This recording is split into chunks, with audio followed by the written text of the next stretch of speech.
just a brief budget update. As a reminder, the quarterly licensing reports and payments were due by July 31st. So the numbers are preliminary because our fiscal month hasn't closed yet.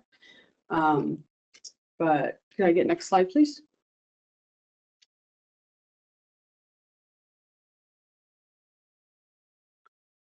So our gross gambling receipts over time, this represents what was reported by July 31st for Q2 of this calendar year. You can see that as indicated by licensees at the beginning of this year, Q1 is the best performing quarter of the calendar year. You can see from this bar chart, though, we are starting to see an annual cycle of gross gambling receipts as they rise and fall in the quarters. So our most recent quarter reported was $252 million. We had originally anticipated that we would see a 3% growth in gross gambling receipts year over year, quarter by quarter. We did not see that last year, but this growth is a bit slower, but it is 1.5% growth over the same quarter last calendar year. Next slide, please. So the Q2 QLRs that were just filed represent the first quarter where all of our licensees are reporting under the new fee structure for the new fee amounts from the fee adjustment rule last year. So I just wanted to share some numbers just so you can see the impact of those changes. So in July of 23, the gross gambling licenses and fees reported were $1.4 million. So our preliminary numbers for July of this year are $2.4 million. Next slide, please. So with the rolling revenue estimate, so I'm using the most recent 12 months of revenue for our projection here. These numbers include that updated rolling projection as well as includes the updated expenditures for the coming fiscal year as approved with the supplemental budget that was presented at the meeting in July. So this chart represents our projected available fund balance if we were fully staffed for the entire fiscal year. You may or not be able to see because this slide is very small, but this will be published online for people to review. If we were fully staffed for the entire year and fully expended everything that has been approved, we would expect to have an available fund balance of $2.9 million at the end of the fiscal year, which is June 30 of 2025. Next slide, please. So this is using all the same numbers, but including a 10% vacancy rate. As we discussed in prior meetings, we are approved for 115 FTEs, but with turnover and recruitment time, 8 to 10% vacancy rate is pretty standard in any organization. So using those numbers and our updated revenue and our updated approved expenditures, we project an available fund balance of $4 million at the end of the fiscal year. So this is good news because, this gives us the opportunity to be able to double fill positions as, we receive announcements of retirement. So if there's critical positions that we want to make sure we have time for knowledge transfer, this gives us the opportunity to double fill and have the budget to do that. We also have some unknowns in our future as far as our Polaris project. So in the past, we haven't had to pay for software licensing. We've had everything done in-house. So we know that we will have ongoing costs. As we negotiate that contract, we'll find out more what that means. The other additional costs that has been identified that we haven't had to be concerned with in the past is with using an outside vendor in this software solution, any of the software solutions, there will be additional fees for external users to access the website. Because we're combining our software, our legacy system replacement with driving people online to do our business electronically, we can make some assumptions about what kind of external user traffic we will have, but we don't have a good estimate of that because we're just estimating based on number of licenses. We know people have to file 4 times a year for their quarterly report. So we're making some educated guesses, but it is an unknown cost. So having this available fund balance to be able to account for those unexpected costs is very positive news for us. So, and then my last slide, if there's any questions.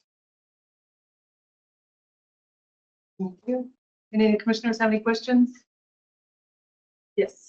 Thank you, Chair. Thank you for your presentation. So obviously it's just the limitation of how much you can fit into one slide, but Yeah. Comparing 2024 to 2022, just exiting a pandemic versus just some really weird years. We have the same conversations about mortgage rates that have been discussed recently with Federal Reserve decisions. 2022 is not really a baseline year because there's just so many weird things happening. So to the best extent you can, how do these 2024 numbers compare to, say, 2019 numbers, which is kind of the last normal year that we had on record? Ballpark. So that's really challenging because 2019 is when the fee restructure was fully implemented. Oh, I see. So there wasn't a full year of data reporting before the pandemic. There's just no hit, baseline. right. Yeah. So what I can say though is even looking at just 4 quarters, 2 years, we can see these patterns emerging. So we would expect to see them. If you go back to the bar chart, you can see, the rolling pattern. And so I would anticipate that we would continue to see that rolling pattern, as well as just historically looking at how forecasting was done prior to me joining the agency in 2021. It was generally estimated a 3% year-over-year growth of gross gambling receipts reported. So there's historical data to indicate that that was the expected growth rate. When I originally submitted a budget last year at this time to be approved for the biennium, we actually, and the part of the fee restructure conversation, we assumed we would continue to see that 3% growth. And it didn't happen last year from 2022 to 23. So I think we're seeing those reemerging patterns, and it's data that I'm watching and tracking as each quarter goes on. So we'll be able to tell more as we move forward. And one last question on the revenue side. So in general, what do you predict as foreseeable revenue trends with just changes in the business as a whole, right? Because it's a reflection on that, like growing consolidation among partners, for instance. So that is a challenge we have right now because of, and that's the rule that we have out there to align the organizational licensing dates, because analyzing the data in a way that's helpful is very challenging because even though we see numbers and we can look at the gross gambling receipts reported quarter after quarter and see those patterns, because the licensees expire at different times, they hit the cap at different times. So that's really challenging. That is data I look forward to being able to look at to help us with future revenue forecasts. The one thing I can say, obviously, though, is because we collect fees per licensee, and each licensee does have a cap. As we see consolidation, even if that business grows, if it was 2 entities and now it's 1, that's detrimental or maybe a neutral impact to our revenue, depending on what those 2 individual entities were reporting versus now what 1 is. Sure. So it's not a always relationship. It would depend on the status of those individual entities prior to. But in general, if you had 2 paying individual fees and now they're 1, chances are they're going to hit a cap and maybe not pay as much as they did before. Sure. But with more streamlined licensing timeframes, we're just going to have cleaner and cleaner data moving forward, it sounds like. Yeah, I think it's fair to say, and I'll defer to Director Griffin, I think it's fair to say we have a lot of changes happening that are going to impact how we do business and our efficiencies and everything else. So, yeah. Thank you. Yes, so we've learned a lot with this last, with the new fee structure. It did go into effect for our new commissioners. The new fee structure, the one that we had for 45 years, we switched over in July 1st of 2018. And so again, we used the rolling implementation mechanism. So everyone was in by June 30th of 2019, but again, they weren't fully in for a full year, right? They weren't expected to be fully rolled in until about April of 2020. Well, everything shut down in March. And so that's why we don't have a full set of information, just because of that unfortunate timing. Yeah. So. Thank you. Appreciate the clarification. And Senator Conway had his hand. Senator Conway? My question is on the financial report, since this issue of changes in our industry has been brought up, can we break the revenue side by sector here? I mean, it seems like we just heard about one nonprofit having seen a decline in their revenue.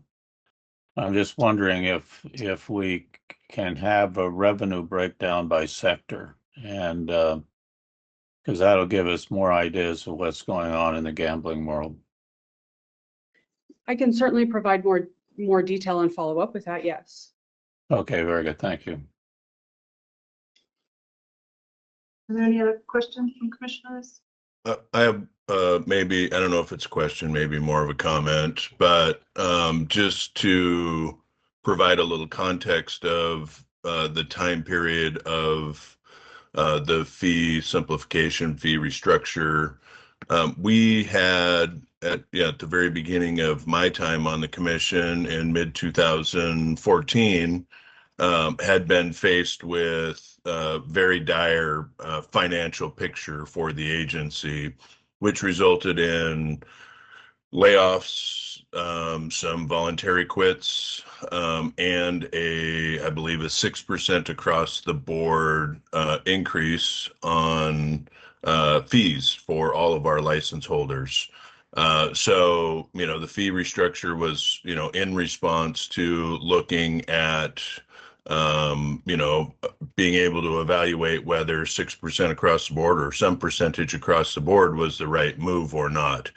So I think Senator Conway brings up a very good point of being able to evaluate these various sectors or silos, individually. I think that it will be important for us to be able to look at the various buckets of activities and those fee payers to be able to best evaluate any future needs to modify the particular minimums or maximums or rates for the various fees.